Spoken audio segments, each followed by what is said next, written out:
Next up, The Rock claims then Elimination Chamber tickets weren't selling, which is why he was drafted in. Which I think is not true at all, because I think the tickets were selling just fine. I get a call from Ari Emanuel. He said, we need help at Elimination Chamber. Ticket sales are a little slow, but beyond that, he goes, what we are finding is with Elimination Chamber, it's become the pay-per-view that's been interesting. Fans have had fun, but it's also the conduit to WrestleMania, and how do we create Elimination Chamber that people must tune in to see? How do we create that? Another thing is, okay, how do we create that? But the thing is that, I mean, people can just tune in anyway, aren't they? What's the difference? You're going to find out who's the number one contender to Cody Rhodes. So, anyway, that's not the point. How do we create an Elimination Chamber that people must tune in to see? How do we create that? And he goes, right now we don't have that. And he said, will the final boss show up? I said, well, let me give it some thought and let me get back to you. So I gave it some thought. I get back to Ari. I go back to Triple H and Nick. We had a call. I said, I have an idea. What's more important to the final boss? The most important thing to the final boss isn't titles. It's not money. It's not fame. It's been there, done that, and grateful for that. Final boss wants your soul. So more final boss soul stuff, but it's turning John Cena heel. As we get closer to Elimination Chamber, we were kicking around the idea of, and Triple H said, what about this? What about John Cena turning? So he's already putting it on Triple H. I said, I love it. The next thing is you've got to speak to John and see if he loves it. John loved this idea of turning, but there's this anchor here that I'm going to root it in, which is a real thing I've been experiencing for the past 20, 25 years. So when we were moving forward with John and this idea, I knew then the best thing for the final boss is we've established this thing with Cody's soul. We can always come back to it. I made the call. I don't want to be involved in that. Let the final boss step back into the shadows. Let all the spotlight go to John and Cody. Let's not make it about Cody's soul or John's soul. Let's let them do what they do. There's a tiny bit more, but we'll leave that. So this is The Rock. This is The Rock's reasoning for saying, well, I've set up the heel turn and the storyline, and now let them work it out. I don't get it. How can you? He's as important as the other two. Okay, he's coming up with an idea, but he didn't come up with the machinery to get him to that spot. So I think The Rock saw that finish was kind of clunky and kind of botchy. So he wanted to separate himself from that. So now we're left thinking, us conspiracy theorists, who really is in charge? Wait a minute. If the tickets weren't selling, why did he call Rock? Shouldn't he call Triple H? Rock was on vacation, wasn't he? I think he's in Hawaii filming. I don't know if it's Moana or something else, like a Moana 3 or something else, but he's currently in Hawaii. And I heard something recently. It's like, do you think The Rock didn't get involved? Thing is, The Rock could have just flown there and not been involved physically. That would have made just as much sense. But, you know, maybe he can't get involved physically because the last time he did, he was doing Hercules, and they had to push that filming back, 4 weeks, 6 weeks, because he got hurt in a match with John Cena, and he cost the production like over $1 million or something like that a week. So I understand why he's not doing anything physical if he's filming. But similarly, why would you start off something so great and then just let it sort of fester on its own afterwards? Okay, whose idea was it to turn Cena heel? Was that The Rock? Triple H. Was that Triple H? Yeah, well, The Rock has credited Triple H. Wow. But it was something new. But they knew what Cena wanted. He wanted number 17. And he couldn't be number 17 as a babyface. You don't think? Well, he could have, but I'm thinking Cena beating Cody as a babyface, he'd have to beat him straight up. And that hurts Cody. And I don't think it helps Cena, because the people said, well, hell, they did it because of 17. But having him turn and the way they did, I think that could have been worked a little bit better. Because, see, WWE has dug their own hole, because they have had some great pay-per-views. And when I saw that finish, I said, that is very un-WWE-like. And you saw the people in the crowd just going, I don't get it. You don't want to leave them that way. So where's The Rock? because they all, everyone that was in that stadium in Las Vegas, I bet every one of them says, well, when The Rock comes, and I've said this before, when The Rock would come, if he showed up, the roof would come off that place. Does it have a roof? Not anymore. Okay. It came off. But now The Rock is here. Now this match takes on uber importance. Now, if this is more, as important to WWE, it should be important to The Rock. And if he comes down, he would add actually 50% to the value of it. But no, what do we see? We see Travis Scott. He should have went for a walk in the park. It took him like 2 days and a half. Do you know how long it actually took for him to get to the ring? It seemed like forever. 3 whole minutes. And the referee's down. Oh, yeah. He's dead. The referee is down for 3 minutes. That bump was terrible that it took. No, he would have been, the referee could have been up quicker if they'd have shot him. Bam! You go, oh, and then he could have got all kind of medical attention. They could have got him out of the building, and then Travis Scott is just coming down halfway doing the round. Now, I don't know who told him. Somebody had to tell him. He said, how much time do I have? And I don't know if they told him, oh, you got as much time in the world. Listen, they could have cut that down to 30 seconds, 40 seconds, and still, he's there. So, you achieve the same result. But 3 minutes? I didn't think it took that. I thought it took 2 minutes, but it took 3 minutes. Yeah, 3 minutes. And who was down? The referee and who else? Cody? All of them. They're all down for 3 minutes. And so all the attention turns to Travis Scott. Mm-hmm. Ugh. Not The Rock. No, but the thing is, that finish did nothing for anybody. That it made the referee look stupid. It made Cody look stupid. It made John Cena look stupid. It made Travis he looked stupid anyway. So he turned up looking stupid. Okay, Cena had already turned on Cody, and Cody has the belt in his hands. If he hated Cena so much, if I'm a fan, I said, why don't he hit him with the belt? Referee's down anyway, fight fire with fire. But no, here's John kicks him in the nuts and pins him. It's not even that. The thing is that when The Rock... So I'm going to give you one more bit of the quote and then we'll move on from it. But I called John after the Elimination Chamber. I'm getting mad.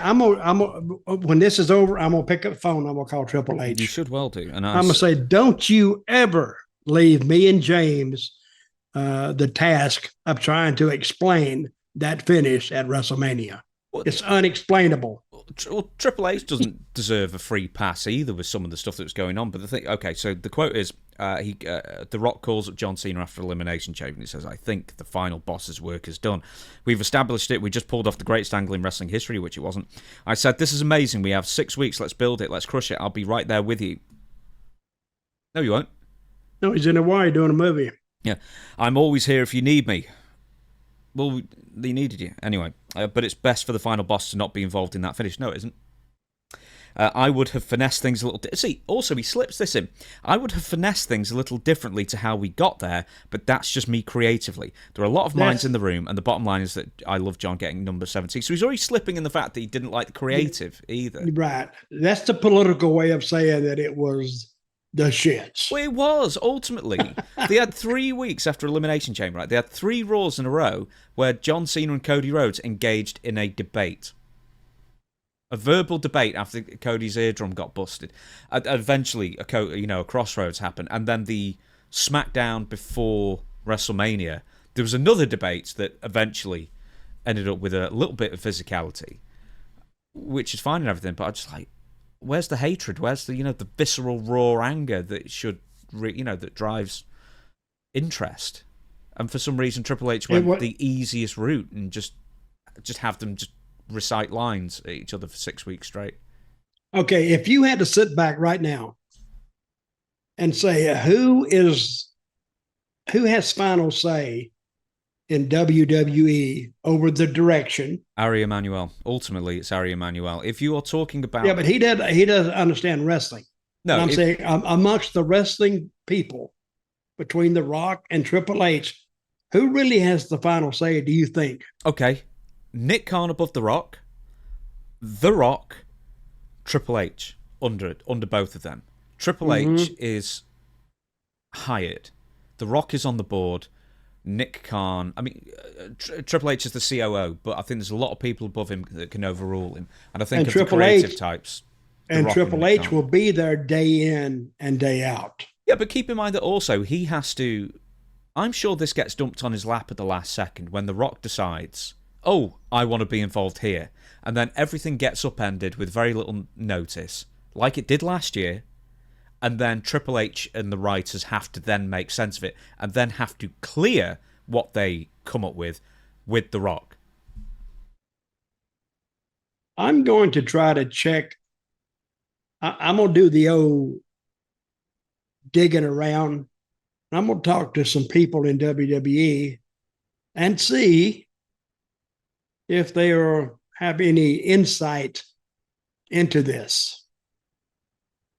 I would like to know, like the writer's room, like one of the writers, what they are told or how quickly they have to like adjust beforehand, because I think it's going to be very last minute.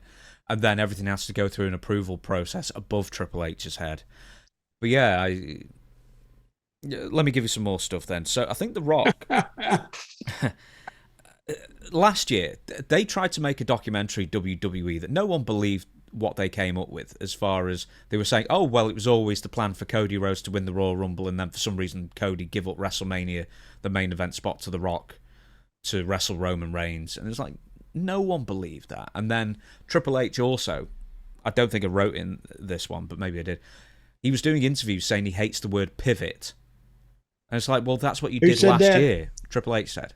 We hate the word pivot. Like, why should we pivot just because of what fans say? And like you were saying before we recorded, Dutch, it's like a good booker does pivot when he can see something's not working. And last year, they did pivot massively. Yes, they did. Because pivot, if that's the word, you know, we didn't know the word 20 years ago. But I bet I've seen 1,000, not 1,000, but I've seen a couple of hundred pivots. Let's don't go this way. Let's go this way and do this and do that and major stuff. But as long as it follows the acceptable, believable storyline, you're still in business. This is what stretched my imagination, was that finish at WrestleMania. And I sit back and there was nobody in the room with me, but if they were, I'd look at them and I'd say, what the hell was that? I mean, that's what everybody was thinking. So, and I think Travis Scott coming down, hey, he has no connection to wrestling. And I don't remember even hearing his name before they beat Cody up. Had they mentioned his name at all? I think he'd been in the crowd. I think he'd been in the crowd, and then one of his crappy songs was the WrestleMania theme as well. But no, he wasn't a on-screen character, really, until Elimination Chamber, just randomly. The only thing he's got in common with The Rock, it seems, is that they've both given themselves fake wrestling belts. Because The Rock's got the People's Champion one, and then Travis Scott's this really butt-ugly, modernized version of the Hardcore title. So who didn't like the term pivot? Triple H, but bear with me. We're going to get to that in a second. There's one more thing that I wanted to mention, right? So Dave LaGreca from Busted Open Radio did a great big rant on how Cody Rhodes was basically... Did you hear the rant? Did you hear the rant? Yes, I did hear it. Did you send it me? I think you might have sent it me, in fact. I told you about it, yeah. But I didn't hear it either. What did he say? Oh well, he's just ran to say you just ruined Cody, and not even ruining Cody. It's like The Rock, gracing us with his presence 24 hours less than WrestleMania. He could have sent a video. Let me say this right now. I don't think it ruined Cody. They're gonna give Cody time off. Yeah. And this fades in the background, and all of a sudden, when he comes back, he'll be fresh again, and they're ready to see him again. Well, I don't think I think it hurts him in the short term. Long term, now he was mad because he didn't accomplish the dream.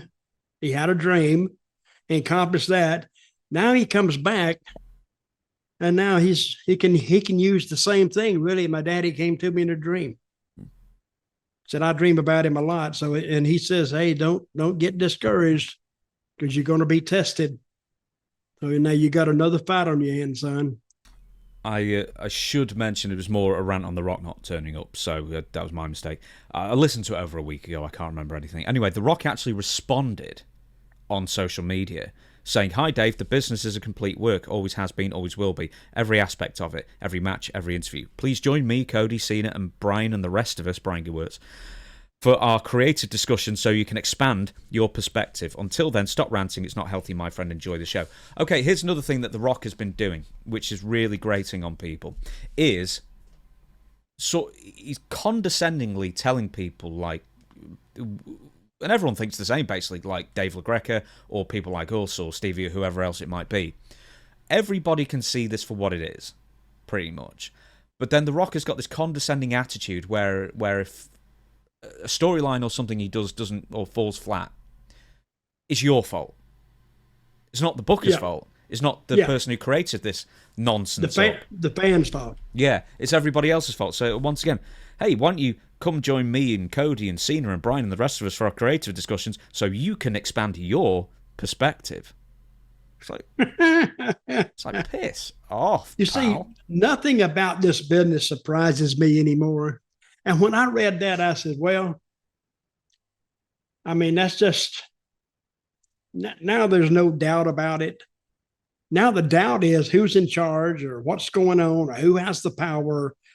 But you won't settle that in a wrestling ring. You'll settle that back behind closed doors.